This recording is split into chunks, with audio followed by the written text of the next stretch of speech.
Hi, welcome to the Paul and Kajsa show. Kajsa and Paul show. Okay.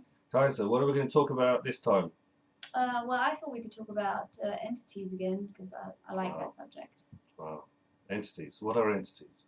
Well, there can be all kinds of things. It can be a who, it can be a what as well. And a why? Or a where? Probably not. I'm not sure about why, but where. That's interesting. We'll have to explore that one. So entities can be beings, they can be spirits, Yeah. they can be Animals. animals, That's why. animal spirits. What? Yeah, all kinds. Right. Or just entities from very distant planets or galaxies, or things you've never seen before. Relatives. Or they can be money. Or relatives. Or relatives too. I mean, anything is an entity. Power really. Animals. Of course, all that stuff. Yeah, shamanism. Shamanism. It's full of that stuff in that. So an entity is a kind of an awareness. I'm an entity. Are you? You are too. Oh, really? We all are entities in some way. Yeah. But we're entities with a body. And the old-fashioned way was to think that we're in our body, but actually we're not. We are bigger than our body. Really? You're so right. It's true. No, it's true. Oh dear. Oh dear me. What else does that mean? Yeah. So actually, we think we're in our body, but we're not. We're actually bigger than our body. I think I mentioned that before, didn't I? I know, but it's worth mentioning again. So we don't actually know. People think if you're in your body, then something else, like distance healing, or we do a lot of work for people who are not right present with us, and they kind of think, well, how can that be? Because you're in your body, and and it's not like that at all. We're infinite beings. We have no edges. We have no boundaries. We're just in this point of space. We're defined in this point of space. Yeah. And our body is a kind of embodiment, expression, if you like, of that awareness. And so it's hard to say where you are, except you are in your body. And it's your body that feels. It's your body that experiences. Perceives. And it perceives as well. So when you have an awareness of energies, because the work is actually about following the energy. Which is why we spoke about planetary hours, to ride the wave. Yeah, the planetary hours are very important because that's the energy that's going around the world at any one moment, and you can ride that energy. There's a lot of people, there's people on the web who sell psychotronic crystals, things like this, for stealing energy. And it's like, there's more energy in anything than you could ever imagine, so why would you want to steal it? Because these people, they say, oh, we're governance energy, we're stealing this and that. And what happens is if you buy crystals from these people, they will just steal your energy as well, because you're fair game too. So how about this video? We just talk about whatever comes into our head, like follow the energy. And that's what we're kind of doing today. Yeah. It's kind of following the energy. Because I like what you said about stealing energy. Yeah. Yeah. Now, like beforehand, I was like, I don't think I want to talk about that, but I think no. Yeah, it worked for me now. So how do we? So how to get better than that? Absolutely. So how do we? How do we work? How do we switch the energy on? Well, you just did it. And you said energy switch on. Yeah. Dang! There you go. Energy's on. How does it get better than that? Yeah, and you feel it, in your body.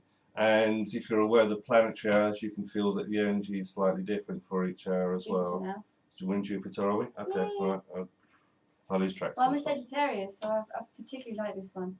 Yeah, I see. I'm a Virgo, so I wouldn't. But actually, I'm Cancerian, so I'm probably all right. I'm not a bit of a guru. I like to be a bit of a guru, a father figure, don't I? So that's Jupiter, that kind of fits in as well. If you're Sagittarius, you just want to travel and be scatty. Is that right? Kind of. So this energy is free. It's everywhere. And because energy is everywhere, and because we have awarenesses and entities that are attached to us, then it's easy to release those entities, because if you're aware of the energy, you can change it all. Yes. Can you think of examples of that? If I'm aware of an energy, I can change it. Yeah, I mean... You just think of it, don't you? Yeah. Sorry. It does come very easily once you've got the method down. It's literally a choice. A lot of people don't have energy. They've drained themselves, or there have been people that are draining as well. Not just from crystals, but life, your family, your relatives, your parents, But it's Your choosing ex. where you're going. It's choosing who you're around, isn't it? Yeah. You know, once you, it's so hard to cut them off. Well, then we start talking about black magic again. You know, is there anything in your space that's keeping you there? You know, these people, and that's how they literally steal your energy because it feeds them. There are, what are they called? Pushers, pullers, and neutral people. Okay, what are they? Well, if you Pushers, know, is that drugs? no, not that kind of thing. God no. Right. No, I'm really against drugs. No. Pullers, is that won't go out getting women? Well, it's a form of pulling, yes, because you pull someone, you pull their energy, and this person who's being pulled feels really desired because somebody's pulling them, or it can be really frustrating because they're losing all their energy to this person, and this other person who's pulling is always on their mind. Yeah. That can happen too. It's like, so why is it, so we won't come to a ring, so why is this guy, why keep on thinking about this guy? Because he's pulling energy. He doesn't want you to have anyone else, but he wants you to think of him all the time. Yeah, and then he'll ignore you maybe, and it just drives him mad. Yeah, we can think of a few things like that, can't we? Maybe. and It's okay. men do it to women. Again, it's over. Women do it to men. And there's the people on neutral where you can't get them to engage on things. They say, hey, should we go for a drink? Should we do this? No. Should we do that? Should we do nothing? Don't know if I want to do nothing. It's up to you. So, you know. Yeah, and then in the next moment they can be really engaging, so it makes you almost fall in love with their personality, and then they'll let you down like that. Yeah, I don't really know if I'm available actually, and you're just left there completely confused. What's the word women have for men like that?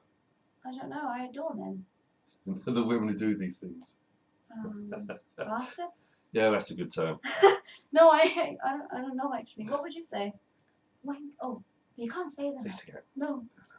Well, it's our video. That's what women think.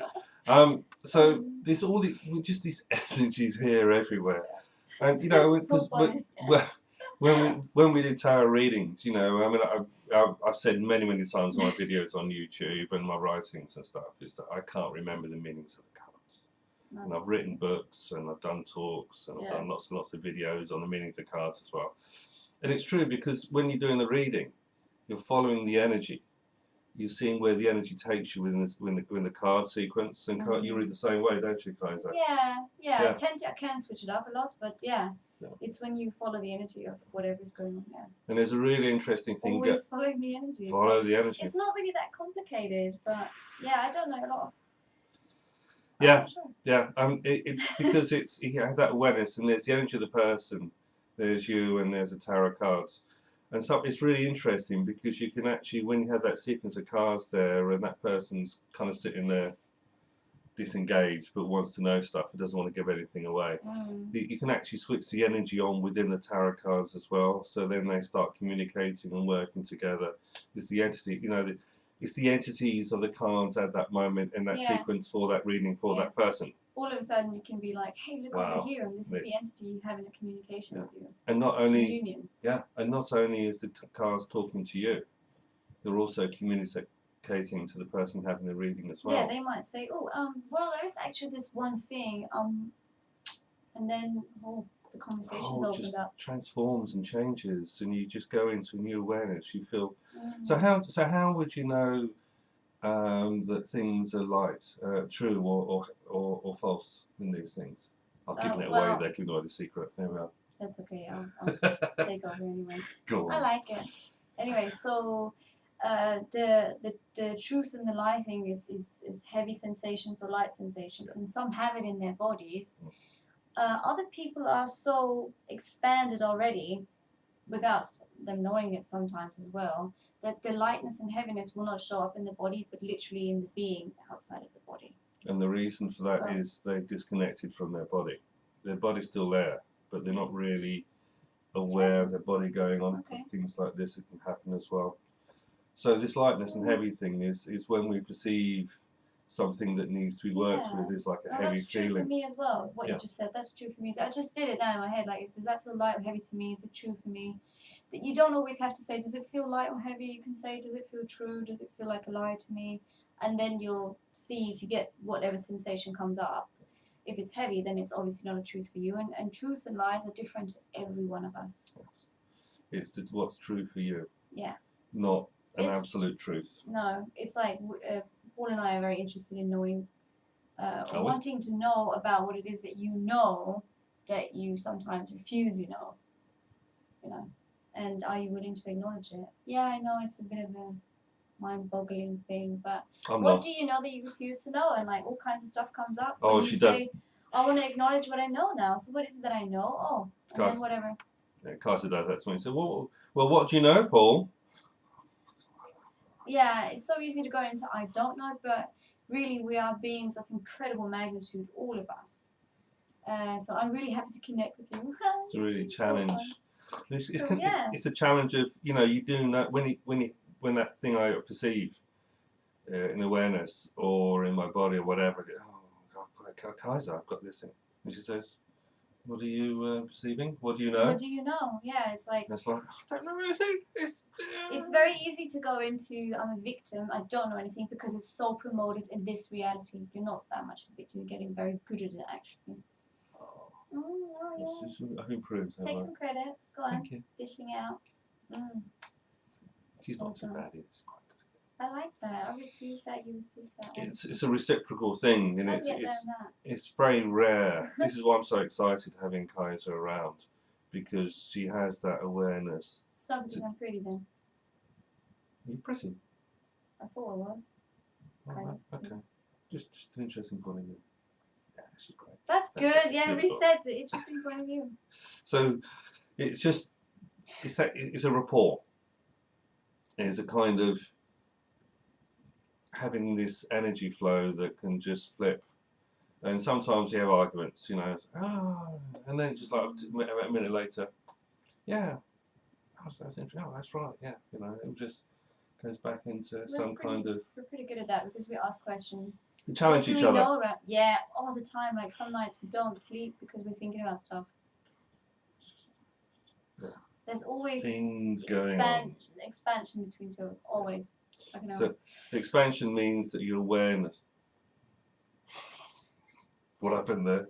Nothing. You just kind of expand. Your awareness expands, and then you just kind of.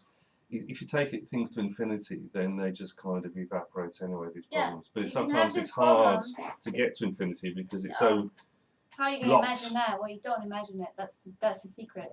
There's no you don't imagine it. You can literally take a problem and say, "Oh gosh, I'm having this tiff with my mum," and then you say, "Okay, so I'm going to have this problem out in front of me now, and I'm going to expand it to infinity.